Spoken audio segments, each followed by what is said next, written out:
بسم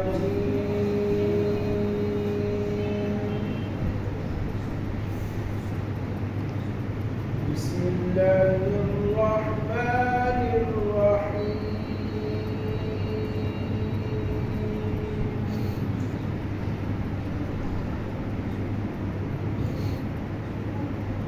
يا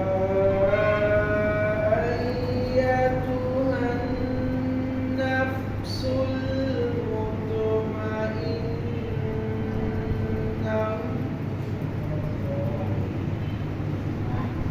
ارجعي إلى ربك راضية مرضية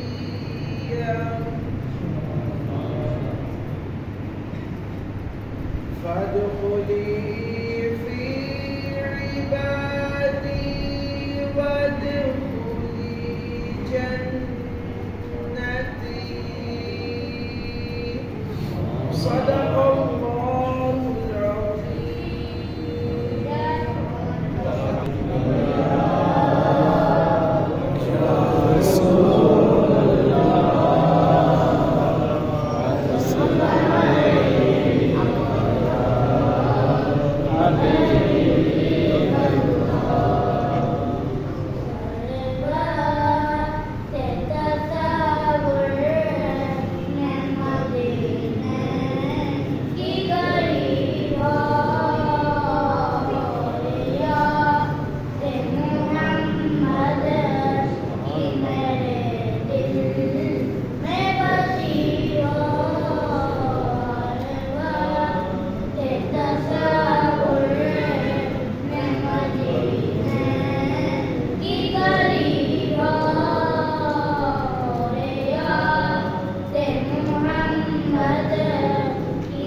الله أعوذ بالله من الشيطان الرجيم بسم الله الرحمن الرحیم۔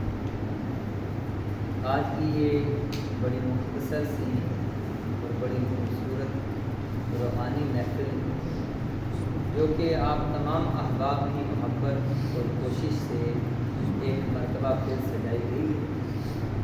اللہ رب العزت ہم سب کی اس محبت کو جو خالص اللہ اور اس کے پیارے حبیب علیہ السلام کی رضا کی خاطر ہے، اسے قائم بھی فرمائے اور اس میں برکت بھی عطا فرمائے، آمین۔ ہمارے برادر مکرم محترم المقام جناب قاری خرم شہزاد صاحب، جن کی سرپرستی میں، جن کی نگرانی میں یہ بڑا ہی خوبصورت روحانی گروپ جو ہے وہ چل رہا ہے، جس میں سارے دوست احباب اپنی اپنی محبت سے جتنا کسی سے ہو سکتا ہے وہ درود و سلام پڑھ کر اس میں بھیجتے رہتے ہیں، اور ان کے ساتھ ان کی بڑی معاونت کرنے والے، کوشش کرنے والے ہمارے برادر مکرم محترم المقام جناب محمد احسن صاحب، اللہ تعالیٰ آپ سب کی اس کوشش کو اپنی بارگاہ میں قبول فرمائے۔ آمین۔ بالکل مختصر سی دو باتیں میں بھی آپ کے سامنے گزارش کرنا چاہتا ہوں۔ سب سے پہلے چونکہ یہ محفل درود پاک کی فضیلت اور دل میں اور محبت بڑھانے کی وجہ سے سجائی گئی ہے، نبی اکرم صلی اللہ تعالیٰ علیہ وسلم کے دو بڑے مختصر فرامین جو دونوں درود پاک کے متعلق بھی ہیں اور آخرت کے متعلق بھی ہیں۔ نبی اکرم صلی اللہ تعالیٰ علیہ وسلم نے ارشاد فرمایا، جو شخص ایک دن میں 24 گھنٹوں میں مجھ پر 50 مرتبہ درود پاک پڑھے، ایک پورے دن میں، وہ 1000 بار پڑھنے کی فضیلت اپنی جگہ، وہ 300 مرتبہ پڑھنے کی فضیلت اپنی جگہ، وہ 100 مرتبہ پڑھنے کی فضیلت اپنی جگہ، یہ تو اپنی اپنی محبت کی بات ہے۔ میں یہ حدیث مبارکہ سنانے لگا ہوں، میرے آقا صلی اللہ علیہ وسلم نے ارشاد فرمایا، جو شخص مجھ پر روزانہ 50 مرتبہ درود پاک پڑھتا ہے، میں محمد عربی کل قیامت کے دن اپنے اس امتی کے ساتھ مصافحہ کروں۔ سبحان اللہ۔ سلام کا جواب بھی ہو، فقط سلام کا جواب ہو تو کافی ہے۔ ہم یہاں سے سلام کریں، ادھر سے جواب آئے تو یہ بھی ہماری بخشش کا سبب ہے، لیکن قربان جائیں اس منظر کو تصور میں لائیے جہاں 50,000 سال کا ایک دن ہے، جہاں سورج کا الٹا رخ نہیں سیدھا رخ ہماری طرف ہے، جہاں پہ سورج یہ کروڑوں میل دور نہیں، 1.25 میل کی دوری پر ہوگا، جہاں پر پاؤں کے نیچے جوتا نہیں ہوگا، جہاں پر جسم کے اوپر لباس نہیں ہوگا، جہاں ہر کسی کو اپنی فکر پڑی ہوگی، جس دن کے بارے میں فرمایا الاخلاء یومئذ بعضهم لبعض عدو، فرمایا آج دنیا میں بڑے پکے دوست، بڑی گہری دوستی رکھنے والے، بڑی محبت کرنے والے، فرمایا وہ خلیل کسے کہتے ہیں؟ جس کے ساتھ بندہ راز و نیاز کی باتیں بھی کرتا ہے۔ میری بھی آپ میں سے کئی دوستوں کے ساتھ دوستی ہے، لیکن وہ دوستی اور ہے جو آپ میں سے اپنوں میں سے کسی کے ساتھ ہوگی، جو رات کو راز و نیاز کی باتیں بھی کریں، جو آپس میں دکھ سکھ بھی بانٹ لیں۔ فرمایا یہ والے دوست نہیں جو کبھی کبھار ملاقات ہو، بلکہ وہ دوست جو ہر روز ملتے ہیں، جو دکھ سکھ کے ساتھی ہیں، فرمایا کل قیامت کے دن آپس میں دشمن بن جائیں۔ یہ وہ دن ہے جس دن اللہ رب العزت فرمائے گا آج میری بارگاہ میں کھڑا ہو کے اپنی زندگی کا نامہ عمل پڑھ۔ کون سی چیز ہے جو ہمیں اس دن کی ڈھارس دے گی، سہارا دے گی، ہماری بخشش کا سبب بنے گی؟ اچھا، وہ بڑی مشہور روایت ہے جس میں نبی اکرم صلی اللہ تعالی علیہ وسلم کے پیارے صحابی حضرت انس رضی اللہ تعالی عنہ آپ فرماتے ہیں، ایک دن نبی اکرم صلی اللہ علیہ وسلم نے جس دسترخوان کے ساتھ، جس دسترخوان کو یہ سعادت بخشی کہ اس کے ساتھ اپنے مبارک ہاتھ لگائی۔ سوال حضرت امام احمد رضا بلکہ قاضی ایاز مالکی رحمۃ اللہ تعالی علیہ فرماتا جو یہ کہے کہ نبی اکرم صلی اللہ علیہ وسلم کے مبارک کپڑے میلے ہوئے، وہ بندہ دائرہ اسلام سے خارج ہے۔ اعلیٰ حضرت سے پوچھا گیا حضرت پھر ہم کیا کہیں، اس بات کو کیسے بیان کریں گے؟ آپ نے فرمایا یوں نہ کہے کہ مٹی سے کپڑے میلے ہوئے، بلکہ یہ کہے کہ مٹی بھی ہمارے آقا کے مبارک لباس کو چومنے آئی ہے۔ سبحان اللہ۔ ادھر جس دسترخوان سے میرے آقا علیہ السلام نے اپنے مبارک ہاتھ لگائے، حضرت انس کہتے ہیں جب وہ دسترخوان میرے گھر میں آیا، میں نے گھر میں اسے صاف کرنا چاہا، اس کو اور کسی کام میں نہ اسے آگ جلاتی ہے سبحان نہ اور کوئی معاملہ اس کے ساتھ ہوتا ہے۔ میں نے کہا یہ معاملہ ہے کیا؟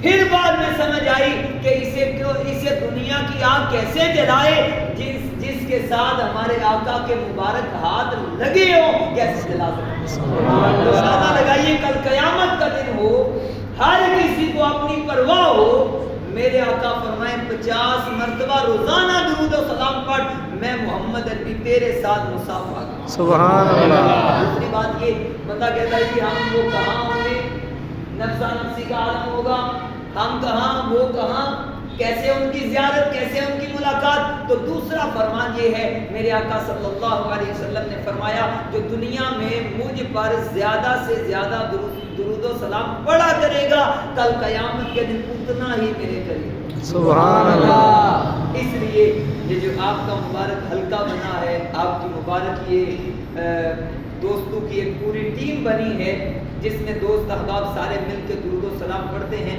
اللہ اس کو اور برکت والا فرمائے۔ جو اس میں شامل ہیں بڑے مبارکباد کے مستحق ہیں۔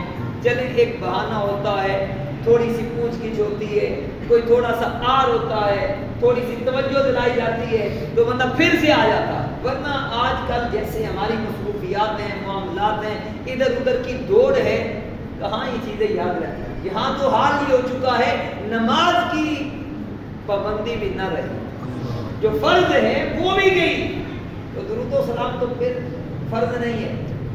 یہ بڑی آپ کے لیے اچھی بات ہے کہ احسن بھائی، قاری صاحب، دیگر جو آپ کی ٹیم کے ممبر ہیں، سربراہ ہیں، یہ آپ کو تھوڑی توجہ دلاتے رہتے ہیں، اور کوئی ڈانٹنا یا جھڑکنا یہ کوئی مقصد نہیں ہوتا، نہ کوئی ایسا معاملہ ہوتا۔ دوسری بات، اور یہ جو دوسرا عنوان ہے، اس پر بھی ایک بات کرنا چاہتا ہوں۔ حضرت سیدنا غوث اعظم رضی اللہ تعالی عنہ، اللہ تعالیٰ نے آپ کو جو شان، جو مرتبہ، مقام عطا فرمایا ہے، وقت تو اتنا ہے نہیں کہ میں اس کو بہت لمبے سے شروع کروں اور بیان کروں۔ ایک بات کرنا چاہتا ہوں، غوث پاک کی شان، جس کو لکھا ہے حضرت، یہ کتاب کا نام ہے قلائد الجواہر فی مناقب عبد القادر۔ اس میں جو اس کے لکھنے والے مصنف ہیں، امام ہیں، یہ لکھتے ہیں غوث اعظم کی شان کا ایک پہلو یہ ہے غوث الورا مظہر صفات مصطفیٰ۔ سبحان اللہ۔ یہ جملہ لکھا ہے، پھر میں آپ کو سناتا ہوں۔ یہ جو جملہ حضرت یہ قلائد الجواہر میں امام صاحب نے لکھا ہے، غوث الورا مظہر صفات مصطفیٰ۔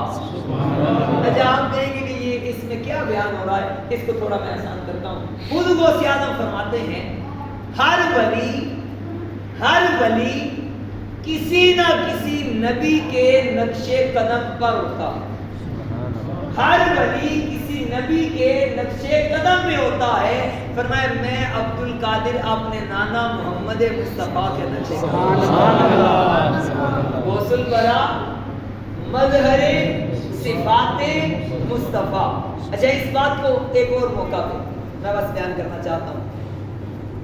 حضرت خضر موصلی رحمت اللہ تعالی علیہ، یہ بہت بڑے اللہ کے نیک بندے گزرے ہیں، 13 سال آپ غوث پاک کی بارگاہ میں رہے۔ کتنے سال؟ 13 سال۔ جب جانے لگے تو غوث پاک نے فرمایا اے خضر کچھ مانگ لے، تو عرض کی حضور آپ کی بارگاہ میں 13 سال رہا ہوں، اور تو مجھے کیا چاہیے؟ 13 سال غوث پاک کی بارگاہ میں رہنے والا کیا مانگے جی؟ دولت، شہرت، عزت، مال، کیا مانگے؟ عرض کی حضور تجھی کو مانگ کر مانگ لی ساری کائنات، اٹھتے نہیں ہیں ہاتھ میرے اس دعا کے بعد، اور کیا مانگو جی؟ آپ نے میں پوچھ لے، عرض کی حضور اگر کچھ عطا کرنا ہے، آج دریائے رحمت جوش میں ہے، تو ایک بات پوچھنا چاہتا ہوں، مجھے 13 سال ہو چکے ہیں، میں نے دیکھا آپ کے پسینے سے ہمیں خوشبو آتی ہے، سمجھے نہیں آپ؟ سبحان اللہ کہیں سبحان اللہ. حضرت آپ کو پسینہ آتا ہے، ہمیں اس میں سے خوشبو آتی ہے. دوسری بات حضور میں نے دیکھا ہے کہ آپ کے جسم پہ کبھی مکھی نہیں بیٹھی. اللہ. حضرت وجہ کیا ہے؟ ایسا ہوتا نہیں، ہم نے دیکھا نہیں. غوث اعظم رضی اللہ تعالیٰ عنہ نے ارشاد فرمایا، خضر ہم سے پوچھتے ہو کہ آپ کے جسم پہ مکھی کیوں نہیں بیٹھتی؟ خضر ہم سے پوچھتے ہو کہ آپ کا پسینہ خوشبو میں تبدیل ہوتا ہے؟ فرمایا سنو، تاللہ ھذا وجود جدی لا وجود عبد القادر. فرمایا خدا کی قسم یہ جو جسم تمہیں نظر آ رہا ہے یہ ظاہر میں تو عبد القادر کا ہی ہے، لیکن حقیقت میں میرے نانا محمد مصطفیٰ کا فیض ہے. حضرت نے بھی کہا مصطفیٰ کے تنے بے سایہ کا سایہ دیکھا، جس نے دیکھا میری جان جلوائے زیبا دیکھا. رسول بنا مظہر صفات مصطفیٰ. اب جتنی مثالیں چاہیں میں آپ کو کس انداز سے نبی اکرم علیہ السلام کا فیض جو ہے یہ اپنے پیارے لاڈلے حضور غوث اعظم میں منتقل ہو. اور کیوں نہ ہو کہ غوث اعظم رضی اللہ تعالیٰ عنہ آپ نے فیض کس سے لیا؟ حضرت ابو سعید مبارک مخزومی، انہوں نے حضرت ابو الحسن علی ہنکاری، انہوں نے حضرت محمد یوسف طرطوسی، انہوں نے حضرت عبد الواحد تمیمی، انہوں نے حضرت ابو بکر شبلی، اور انہوں نے حضرت جنید بغدادی، اور انہوں نے حضرت سری سبتی، اور انہوں نے حضرت معروف کرخی، اور انہوں نے حضرت داود تائی، اور انہوں نے حضرت حبیب عجمی، اور انہوں نے حضرت خواجہ حسن بصری. اور خواجہ حسن بصری نے کس ہستی سے فیض لے کر سارے زمانے میں تقسیم کیا، زمانہ اسے علی شیر خدا کے نام سے کیوں نہ اتنا بڑا مرتبہ ہو، کیوں نہ غوث اعظم کو اس قدر فیض ملا ہے، اس قدر فیض ملا ہے. یقین جانیے کبھی وقت ہوتا تو میں آپ کو یہ بات اور کھول کے بیان کرتا کہ نبی اکرم صلی اللہ علیہ وسلم کی صفات کے کس قدر مظہر ہے. نبی اکرم صلی اللہ علیہ وسلم کی ولادت ہوئی، حضور علیہ السلام نے فرمایا ہر بچہ فطرت پہ پیدا ہوتا ہے. فطرت سمجھتے ہیں، یہ بچہ پیدا ہوا تو دودھ پیے گا، پھر وہ چلنا شروع کرے گا، پھر وہ تھوڑی نرم غذا کھائے گا، پھر ٹھوس غذا کھائے گا، پھر تھوڑا جوان ہوتا ہے، بڑا ہوتا ہے. یہ فطرت ہوتی ہے. میں آپ سارے سے میرے آقا صلی اللہ علیہ وسلم نے فرمایا سارے بچے فطرت پہ پیدا ہوتے ہیں، لیکن میں محمد عربی فطرت پہ نہیں شریعت پہ پیدا ہوتا ہوں. سبحان اللہ. میرے آپ کے نماز پر وہ بالغ ہونے کے بعد میرے آقا صلی اللہ علیہ وسلم اس طرح شریعت میں آئے، ادھر پیدا ہوئے، ادھر سر سجدے میں رکھا اور امت کی بخشش کی دعا. اچھا یہ فیض غوث اعظم میں کیسے منتقل ہوا؟ ادھر غوث اعظم کی ولادت ہوئی یکم رمضان المبارک ہے، یکم رمضان المبارک ہے.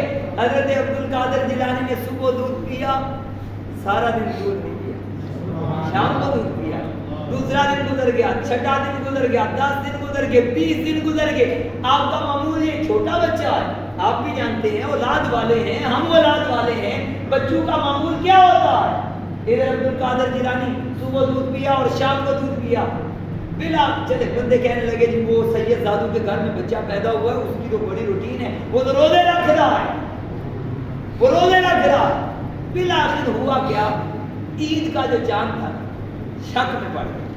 بعض بندوں نے کہا عید کا چاند نظر آ گیا ہے، بعض نے کہا عید کا چاند نظر نہیں آیا. ایک شخص کہنے لگا چلو ایسا کرتے ہیں، 29 دن ہو گئے ہم سنتے آ رہے ہیں، ہر بندہ کہہ رہا ہے، ہر بندے کو یہ بات معلوم ہو گئی ہے کہ سید زادو کے گھر میں بچہ پیدا ہوا جو روزے رکھ رہا ہے، صبح دودھ پیتا ہے، شام دودھ پیتا ہے. چلو اس کے گھر میں چلتے ہیں، اس کی ماں سے پوچھتے ہیں کہ آج بچے نے دن میں دودھ پیا یا نہیں. اگر بچے نے دن میں دودھ پیا تو سمجھیں گے آج عید ہے، اگر دودھ نہیں پیا تو ہم کہیں گے کہ آج 30واں روزہ ہے. ادھر عبد القادر جیلانی ادھر عبد القادر جیلانی کے گھر میں آئے، آگے کہا کہ آج آپ کے بچے کا کیا حال ہے. تو حضرت سیدہ فاطمہ جو ان کی والدہ ہیں، جو حقیقی معنوں میں ملکہ عالم کا سچا فیض ہے، جن کو صحیح معنوں میں سیدہ حضور جنت کا فیض ملا ہوا ہے، وہ حضرت سیدہ آمینہ کہنے لگی جا کے 30واں روزہ پورا کرو، میرے بچے نے آج دن میں دودھ سبحان اللہ مظہر صفات مصطفیٰ سر بلا کیا کوئی جانے، واہ کیا مرتبہ ہے وہ صحبالا تیرا، اونچے اونچوں کے قدم کر ان سروں سے قدم آلا تیرا، سر بلا کیا کوئی جانے کہ ہے کیسا تیرا، اولیا ملتے ہیں آنکھیں وہ ہے طلبہ تیرا۔ سبحان اللہ۔ ہم سب کو حضور غوث اعظم رضی اللہ تعالیٰ عنہ آپ کی سچی محبت عطا فرمائے اور ان کے طریقے پہ چل کے اپنی زندگی کو گزارنے کی توفیق عطا فرمائے، آمین بجاہ نبی الامین صلی اللہ علیہ وسلم۔ الحمدللہ رب العالمین والصلاۃ والسلام علی سید الانبیاء والمرسلین۔ اللہ ہم نے یہ بڑی مختصر سی محفل کا اہتمام کیا جس میں تیرے محبوب علیہ الصلاۃ والسلام پر درود و سلام بھی پڑھا اور مزید پڑھنے کی ترغیب دلوائی گئی۔ تیرے محبوب کے پیارے شہزادے سیدنا عبد القادر جیلانی رضی اللہ تعالیٰ عنہ کا ذکر خیری ہوا، اس کو اپنی بارگاہ میں قبول و منظور فرما۔ جو نظر نیاز کا اہتمام کیا گیا اسے بھی اپنی بارگاہ میں قبول فرما۔ اے اللہ اس کا ثواب نبی اکرم صلی اللہ علیہ وسلم کی بارگاہ میں پیش کرنے کے بعد آپ کے مبارک وسیلے سے تمام انبیاء، اولیاء، شہداء، صلحاء، حضور علیہ السلام کے والدین، آپ کے ازواج مطہرات، آپ کے آل اولاد، اصحاب سب کو پیش کرتے ہیں قبول و منظور فرما۔ بالخصوص جتنے احباب اس محفل میں تشریف لے کر آئے، جنہوں نے اس کا انتظام کیا، جنہوں نے نیاز میں اپنا حصہ شامل کیا، جو اس کی ترغیب دلواتے ہیں، اے اللہ ہم سب سے تعلق رکھنے والے جتنے بھی عزیز اقربا ایمان کی حالت میں چلے گئے سب کو اس کا ثواب پہنچاتے ہیں قبول و منظور فرما۔ سب کی قبروں کو روشن فرما، تحد نگاہ کشادہ فرما۔ بالخصوص اس کا ثواب فلسطین میں جتنے مسلمان بچے، بوڑھے، ہماری مائیں، بہنیں، بیٹیاں ابھی تک شہید ہو چکے، اے اللہ سب کی بارگاہ میں اس کا ثواب پہنچاتے ہیں قبول و منظور فرما۔ سب کو جنت الفردوس میں اعلیٰ مقام عطا فرما۔ اے اللہ بقیہ جتنے مسلمان وہاں پر موجود ہیں، اے اللہ سب کی مدد فرما، اے اللہ سب کی مدد فرما، اپنی رحمت کا انہیں مرہم عطا فرما۔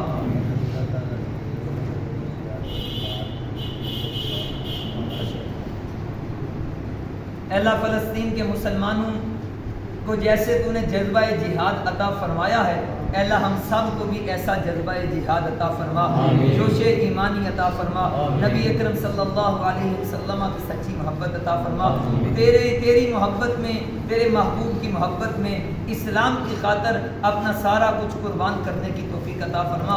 عالم اسلام کے تمام مسلمانوں کو آپس میں اتفاق اور ایک جگہ پر اکٹھے ہو کر کفر کا مقابلہ کرنے کی توفیق عطا فرما۔ اے اللہ اسلام کا بول بالا فرما، دشمنان اسلام کا منہ کالا فرما، اے اللہ دشمنان اسلام کو نیست و نابود فرما، اسلام کو سر بلند فرما، اسلام کو سر بلند فرما۔ اے اللہ جتنے مسلمان بیمار ہیں آج کی مبارک محفل کا صدقہ سب کو شفا کلی عطا فرما۔